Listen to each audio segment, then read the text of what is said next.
Baik, Assalamualaikum warahmatullahi wabarakatuh. Mohon izin kepada Bapak dosen untuk mata kuliah Perekonomian Indonesia, kepada Bapak Joko Suharyanto.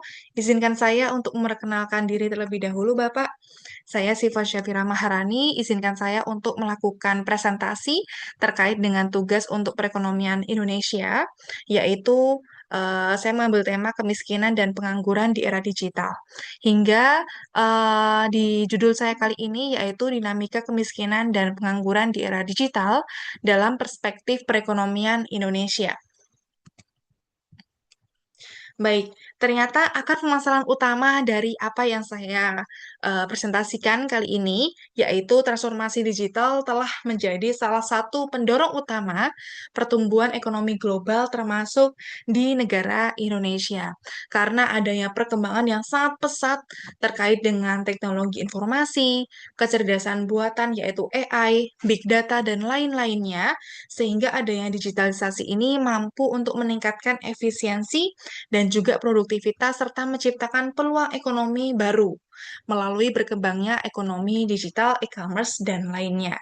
Namun di sisi lainnya, ternyata ada dampak yang kita alami, yaitu perubahan di mana memunculkan tantangan-tantangan baru berupa hilangnya pekerjaan konvensional, meningkatnya kebutuhan tenaga kerja yang memiliki keterampilan digital, serta semakin lebarnya kesenjangan antara masyarakat yang belum mampu untuk mengakses teknologi dan yang sudah mampu untuk melakukan akses teknologi.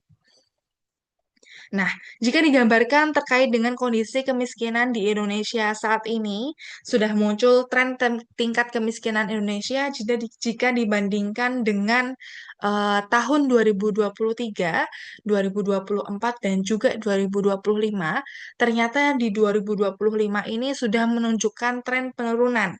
Hingga saat ini mencapai sekitar 23,85 juta jiwa atau sekitar 8,47% dari total penduduk di Indonesia. Nah, berbagai faktor tentunya ada yang pertama rendahnya tingkat pendidikan dan juga lainnya seperti keterbatasan akses terhadap teknologi dan juga modal usaha. Nah, jika kita lanjut untuk pembahasannya terkait dengan kondisi pengangguran yang ada di Indonesia.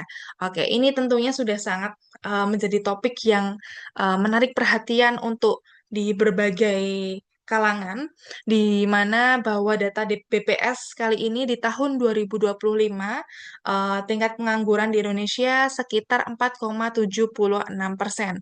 Nah, saat ini mengalami penurunan jika dibandingkan di masa pandemi 2020 tahun lalu, di mana otomatis banyak PHK dan juga banyak orang yang kehilangan pekerjaannya, sehingga semakin ke sini semakin banyak tantangan untuk karena struktur pasar tenaga kerja yang terus berubah, sehingga beberapa kelompok yang rentan mengalami pengangguran di antaranya ada lulusan SMA dan juga SMK, angkatan kerja untuk usia muda, dan juga lulusan perguruan tinggi yang belum memiliki pengalaman kerja. Oke, kita akan lanjut untuk era digital dalam perekonomian Indonesia. Nah, bagaimanakah era digital ini akan mempengaruhi kemiskinan dan juga pengangguran? Seperti itu. Bahwasanya dengan adanya digitalisasi akan memberikan pengaruh yang berbeda untuk setiap kelompok masyarakat. Nah, masyarakat yang memiliki keterampilan digital cenderung akan memperoleh pekerjaan dan pendapatan yang lebih tinggi, dalam artian lebih layak seperti itu, dan mampu otomatis akan mengembangkan usahanya melalui platform digital yang sudah tersedia saat ini. Namun, adanya masyarakat pastinya ada yang masih memiliki pendidikan rendah dan juga keterampilan yang terbatas untuk melakukan akses dari teknologi informasi ini, karena semakin tingginya persaingan tenaga kerja.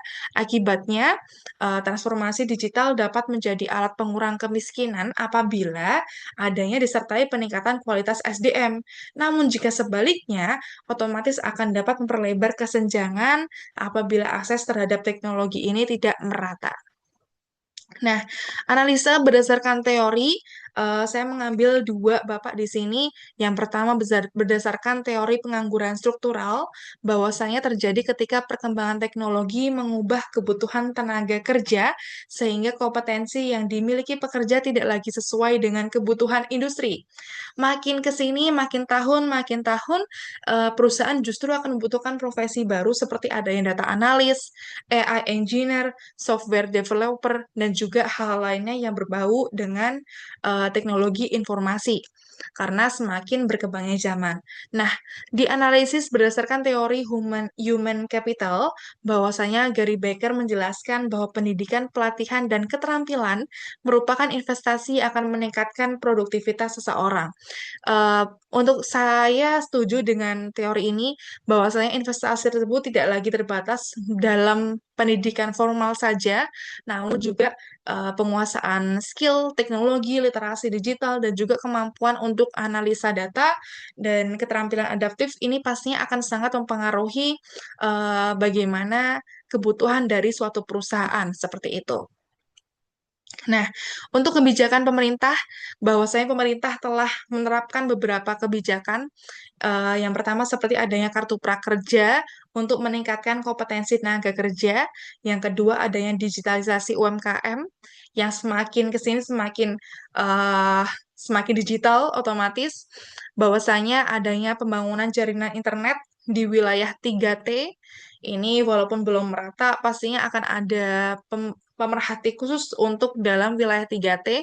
Yang terakhir adanya penguatan ekosistem ekonomi digital nasional. Nah, tujuan dari beberapa kebijakan ini harusnya akan meningkatkan kualitas SDM sekaligus memperluas kesempatan kerja di era digital.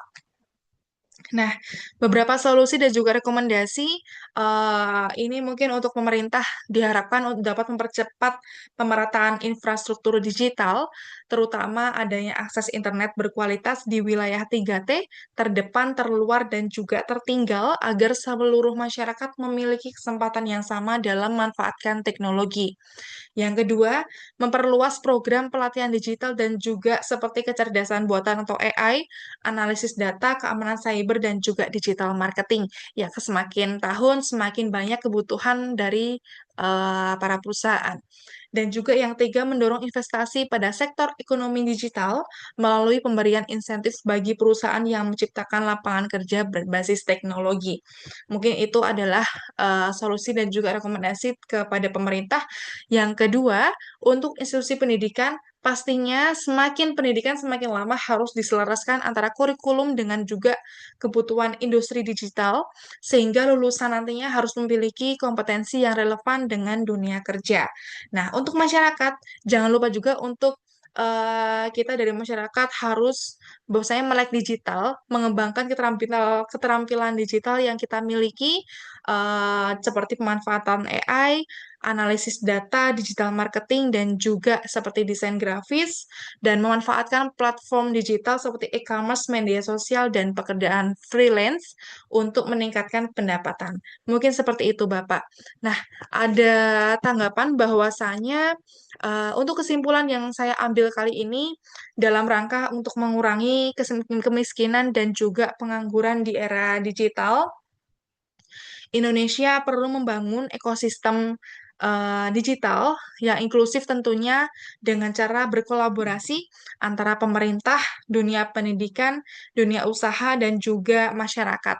Dengan adanya keberhasilan untuk transformasi digital ini tidak hanya ditentukan dari kemajuan untuk teknologi saja, namun juga disiapkan dari sumber daya manusianya dalam memanfaatkan teknologi tersebut supaya produktif seperti itu. Dengan demikian, dari digitalisasi dapat menjadi instrumen yang efektif tentunya untuk menciptakan pertumbuhan ekonomi yang inklusif di Indonesia, sehingga otomatis akan meningkatkan kesejahteraan masyarakat dan juga memperkuat daya saing Indonesia di tingkat global. Mungkin sekian Bapak untuk yang saya sampaikan kali ini. Mohon saran dan juga masukan jika ada yang perlu ditambahkan. Sekian dari saya. Wassalamualaikum warahmatullahi wabarakatuh.